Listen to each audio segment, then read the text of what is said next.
After show. After show. After show! I didn't know we were starting. So embarrassing for you. So embarrassing Wear for your, me. hat of shame. Hat of glory. Yeah. You know, looking at these, They're again, better. They're better than I thought they were I in think the that water. we were just looking at them. Look at them from like right here.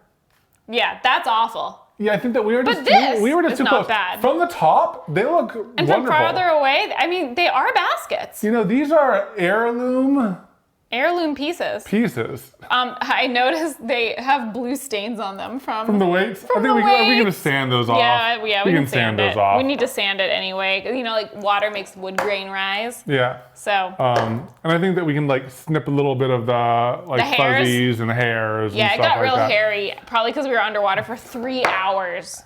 But guys, look at that. Look at that from right here. I know. We made baskets. We made baskets. Look, they could be phone baskets. Yeah. Look at that. Hair phone tie baskets.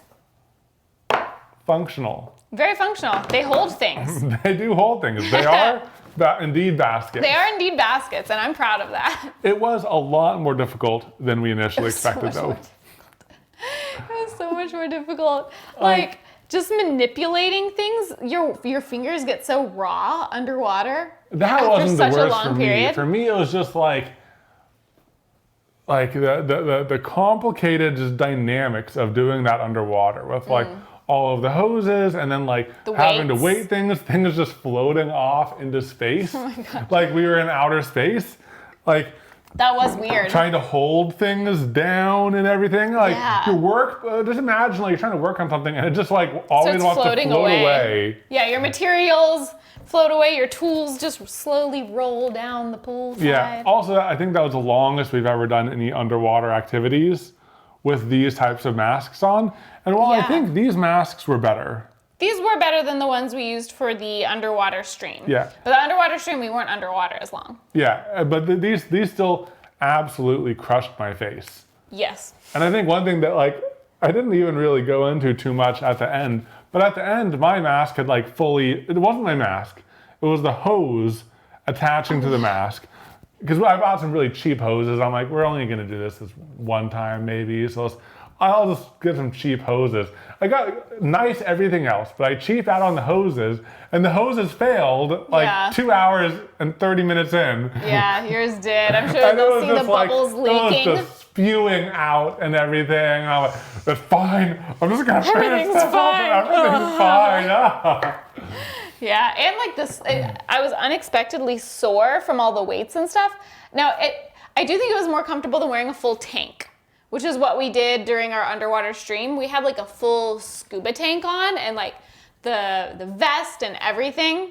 Yeah, we were more maneuverable. We were more free. It was Yeah. more comfortable. It was more comfortable for sure. You could be in more positions Yeah. because you didn't have a giant tank on your back. And while my face hurt too, Yeah. because the mask was squished on so much, but I think for me, it was the neck because we My had to neck hurt. look in very specific positions and everything, and it was just like a Yeah. lot. Well, and we added the weights because otherwise our heads would have been wanting to do this the whole time. Yeah. Which would have been worse because we were looking down mostly. I think the weights worked pretty well, honestly. I think the weights worked pretty well. Yeah. But then it's like when you did have to look up or when we would pop out of the water Yeah, to it like was film so- things. so it was just heavy. like, oh God. And the weight of everything. The and just- weight of everything on your neck. Yeah, another thing that happened, I'm not even sure if I've even told you, but in the mask, you're supposed to stick the regulator in and zip tie it in to make sure it's really sturdy. And in my tests, we didn't really need the zip tie to hold it in, but Caitlin's popped out Oh, once yeah. on shore, Yeah. and then mine popped out towards the end when I yanked it. Not only the hose came sprayed out, but also my mask popped out, like my regulator popped out of my mask. So I was trying to shove that in and everything like that, my and God. like all this craziness. It was just You know, it's good we weren't in a real life like ocean scenario or anything like that. It's good we were just in a pool, yeah. you know? Evan's adding notes because we like to add the typed up notes when we post the after show, if you're wondering. He's not just sending a random email right now. He's writing notes. And we have the notes on screen, which is why he's typing this way and looking this way. Or do I? Am I sending an email? Or is he sending a secret email?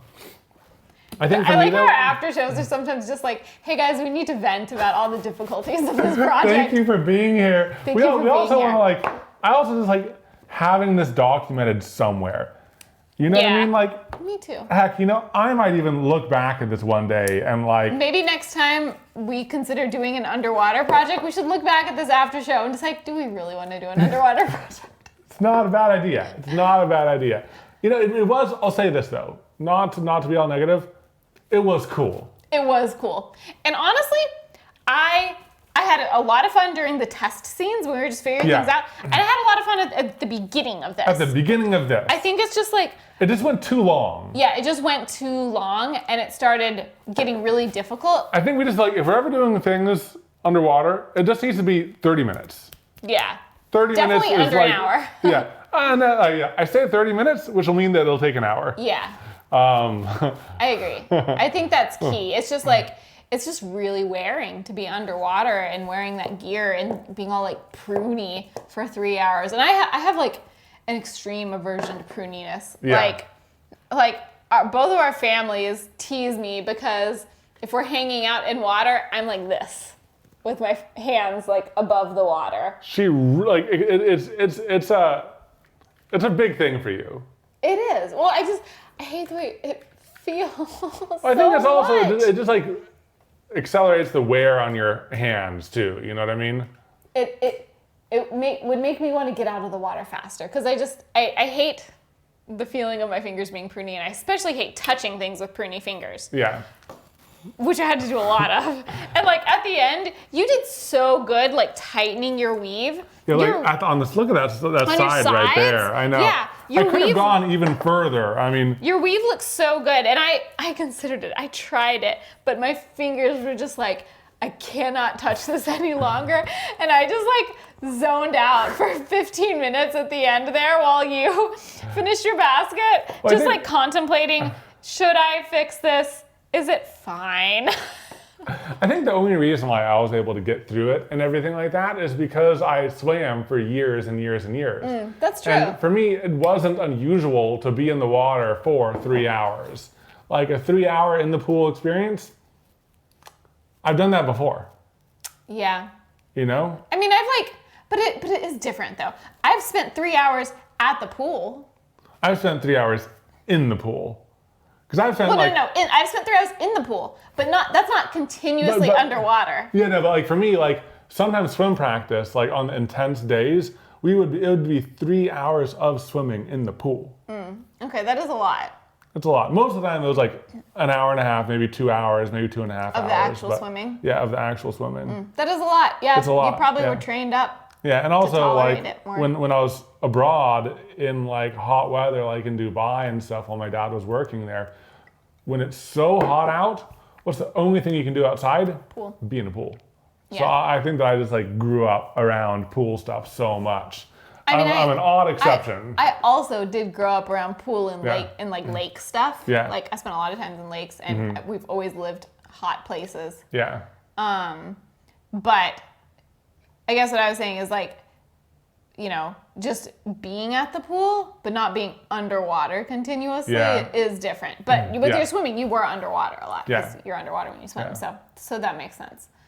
But yeah, I just, oh God, my hands, I can still feel it. I think one of the big things getting me though is just since we were underwater the whole time, when we film in the garage, we have a lot of things right now we're talking to this camera right here, but there's a monitor right here, and on that monitor we can see the framing, we can see that it's recording, we can see our audio levels, that it's been 9 minutes and 20 seconds right now. We can see the audio levels, we can monitor everything. We're used to monitoring everything when we're filming in the garage, when we're streaming, when we're in here. We have systems set up, and also we see what we're recording, we see the framing of it, and everything for our B-roll camera. So everything is known and monitored and everything like that. But when we were underwater, we didn't know if the front camera was recording. We didn't know what the audio was doing. No. We didn't know anything until we got out and hours later reviewed it. And we had a pretty big sigh of relief because everything worked out decently. Good enough. Good enough. The audio was a little hot in some places. My GoPro on my head was not framed at some places. I'm just like filming my legs and Better working than up I here. feared, Better than I feared, but though. not ideal. We did have a camera die on us. Yeah. The underwater tripod camera died, and so we didn't know how much footage it got. So before we came inside, we re-recorded. It was when Evan was fixing his basket. We re-recorded him pretending to fix his basket a little bit, just so that we had some footage of that step, because we knew, or we assumed, that it missed that. Luckily you checked it, and it did get the majority of it, but we didn't know how much it had missed. And we were just like, oh my God. No, the tripod camera died. And then mics died in the middle. I had to run in and get more mics. Our GoPro batteries were dead, almost died, and I had to go get new GoPro batteries and change them while they were wet. It's just because everything took so much longer than we thought. We thought the batteries would be fine. Yeah. But it took Well, and also I had it set to sleep, but it wasn't sleeping and everything like that. I know. There's so many crazy unexpected things. But it's so stressful to film something and not have any idea of what the framing was like, what your audio was like. And it's not like we're gonna tests. Yeah, it's not like we're gonna recreate it. No, we can't film it again. I know. It is what it is. It is what it is. Oh boy, that's just it was a big relief that it all was decent. One thing I was kind of happily surprised by was in the middle of the video how we got to have a little making moment. Oh yeah, before the basket weaving. Before the basket weaving, I think. Yeah. Because that was part of the video too. Yeah. Yeah, that's true. It wasn't all basket weaving. Over half of it was probably the prep work and the testing. Yeah. And the gear stuff. Yeah, that was fun that we got to do some modifications. Yeah. I also think that even though this is a little bit of an uncomfortable video for us to make, pushing ourselves in so many ways. Yeah, and I think we'll look back on it fondly. Yeah, I think so too. And also it's fun pushing yourself in new ways because you never know what you're gonna be pushed to do. It was really fun for me to model those little bits. I did both of them in an hour of just I know what to do, and I just modeled them up and I printed them and I test fit them and I'm yeah, I did it. They worked great. They worked your great. clips worked great. Also, oh my gosh, one of the most genius ideas you had was wrapping an extra weight with our little Velcro cable wraps, and then wrapping the extra reeds with Velcro cable wraps and being able to stick them onto the weights. Oh my gosh, that saved us. Can you imagine if they were just free floating? Floating everywhere? No, that'd be horrible. Yeah. Or if we had to tie them individually every time, stick them down to the Velcro. Boom, there you go. Oh my gosh. It was great. Yeah, that worked out super, super well. Yeah, but thank goodness we did all the testing we did, because I think one thing we did not see coming was especially, so I'll back up. We did the first test that you guys saw, and during that the audio was pretty bad. It was hot. The underwater audio. It was so bad. It was so bad, and we were like, oh my gosh, what are we gonna do? Yeah. And then we came up with the idea to do the on the fly interviews. And thank goodness we did, because that gives our editor some options. I'll clarify. On the fly interviews, like an OTF is a TV term that we read somewhere, and it's just oh yeah, that makes sense. But it's if you're watching a HGTV show or something, there's an intermixing of the clip of the action that's happening, and then it goes to the host or whoever talking to the camera, kind of like we did with the Raycon ad we did in the dating show style. Yeah. There's the action and then the person talking to the camera. And we were okay, the audio is so bad in this scene, we have two options. We can either record a VO, or we can hop back into the pool and talk to the camera. And so we hopped back into the pool and talked to the camera and just talked about what just happened. And we did that again when we filmed the baskets, but because we were under a time crunch, we didn't have the time to really think through what we said as much. So it might be a hot mess. We've not seen the edit of this yet. I'm not editing this one. But also, thank you, editors. But also, it's thankfully also because I knew the audio was so hot, when we set it up the second time, I was able to adjust it down, which ended up improving the audio a ton. So maybe we won't even need to do those OTF things. But doing the test really helped us in multiple ways. Yeah, I don't even know if the like on the fly interviews during the actual basket weaving will be part of it, because ironically the audio was a little hot on those, even though we used the same mics. I don't think we tweaked the setting. We didn't hold them in like that much closer. No, we held them farther. Yeah. So like, I don't know. I don't know. It was so many audio uncertain, crazy things. I know. I'm just like, there's just so many unknowns. I hope it all comes together. I hope so. But, you know, we have some baskets. We have some fond memories to look back on. And we have some stuff to organize and pack away that we may never use again. Yes, very big, very expensive equipment. Yes. Thank you for your support of our crazy adventures.